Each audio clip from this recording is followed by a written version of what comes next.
him. I want to watch the news. Are you making headway at least? This is the news.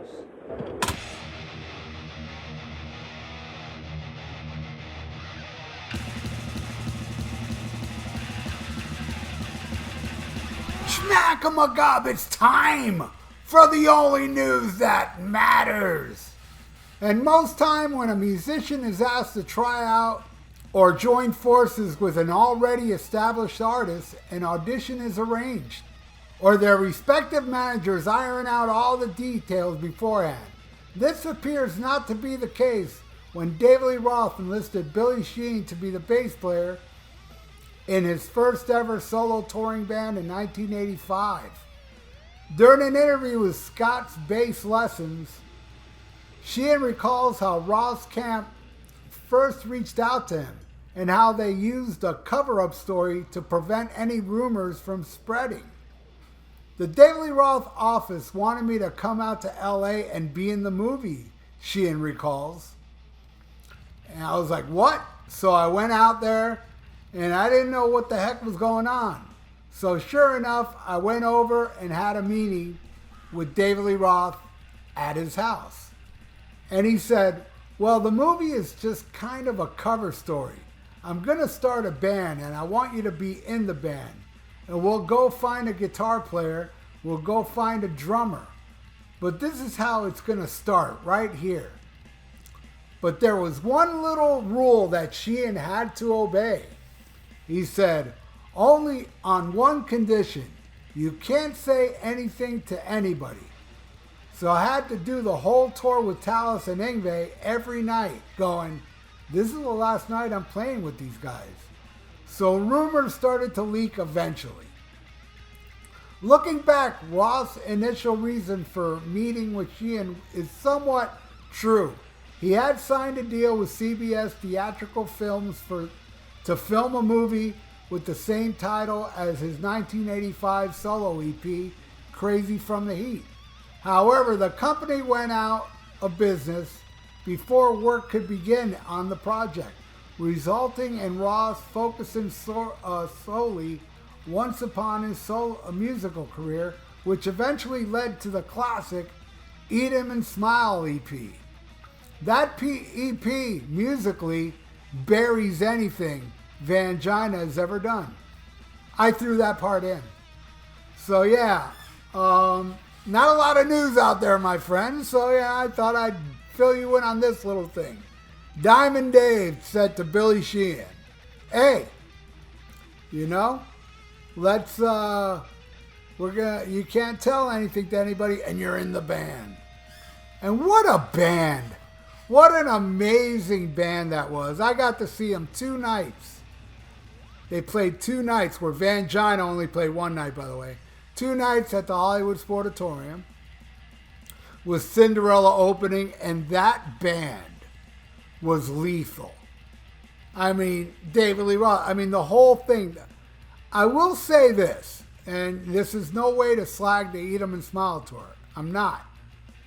Because that is the closest band I've ever seen to reach the magic of the original Van Halen live.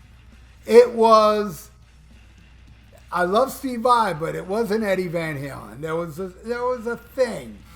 You know, David Lee Roth wasn't the only focal point. There was a lot of people. I'd say 50-50 was there to see either Dave or Eddie, and then I'm in the percentage of people I wanted to see, Alex, Michael, Eddie, and Dave, equally, you know? But my God, they were ferocious both nights. Relentless. But the second night, well, I already told this story before.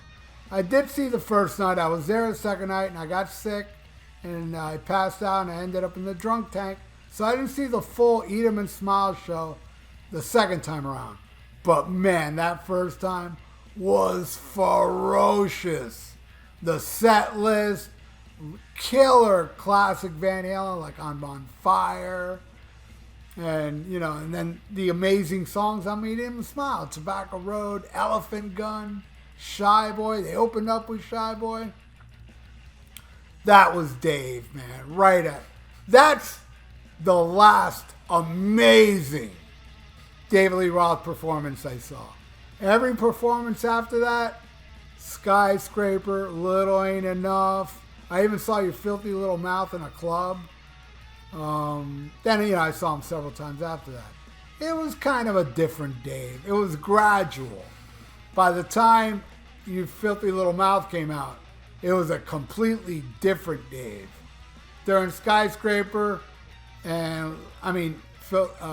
Skyscraper and Little Ain't Enough. That was the end. That was him transforming into, I don't know what the hell. But I recently got the David Lee Roth box set, thanks to J-Man. And I played A Little Ain't Enough, which I haven't played in a while. I always loved the song Sunburn. The song Land's Edge is awesome. But even though it's a cover, the Nightlife, that voice, man, what people say, he can't sing. I'll take it over Sammy Belcher any day. His vocals on Nightlife, fucking awesome. It's real, it's organic, it's not processed cheese like Sammy Belcher, Anyway, I played Your Filthy Little Mouth the other day on vinyl, and man, it's better than I remember. Now, mind you, there's still some crappy ass songs on there like that. I don't know, that country bumpkin song, the reggae thing. I mean, it was just, there's some off the wall shit on there. But yeah, the rest I didn't mind. She's My Machine, Big Train. I know there was a couple more. I was like, it was all right, but I still think Sunburn and Land's Edge is the best songs on the album.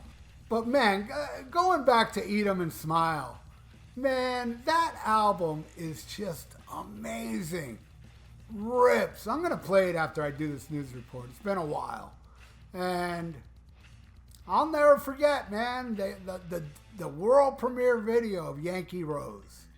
With Dave doing the splits and kicking the balloon. And it was just total 80s. He's dressed to the nines with spandex and what have you. And the rest of the band is kind of,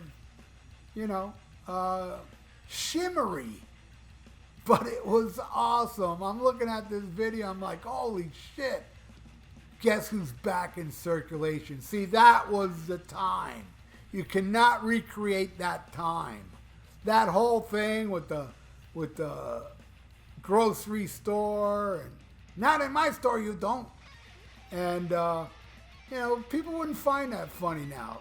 We loved it back then. It was awesome. And it got even funnier on Going Crazy. But still, it's just so goofy and out there and just 80s, man. Having fun. It's about having fun, which became a bad word. It was better to look at your shoes and complain about how life is than back then where everything was freaking great, including the Eat 'Em and Smile band, and then this movie, Crazy from the Heat, that wasn't going to be made. I understand that movie was going to be like those videos, the Eat 'Em Smile videos, the goofiness, with Pete Angeles and all that shit, and it was going to be 90 minutes of that. That's what I figured from what I've heard. And it would have been great then. I don't know if it would have been a box office hit for sure, but I don't think it would have been a bomb. But now people would be laughing at it. Oh, look how stupid this is. Because people are stupid. But anyway, there you go. The only news that matters. There's not a lot of news going on out there. And so this was the best I can do for now. And I hope you all enjoyed it. And leave your comments below of whatever Diamond David Lee Roth, man, and Billy Sheehan, and Steve I, and Greg Bissonette. And if you haven't subscribed to my channel, please do so and ring the notification bell. And like the video. It's good for the YouTube algorithms. So stay frosty. Listen to Black Sabbath and smack 'em a gob. Farewell and adieu to you fair Spanish ladies. Farewell and adieu, you ladies of Spain. For we've received orders for to sail back to Boston. And so nevermore shall we see you again.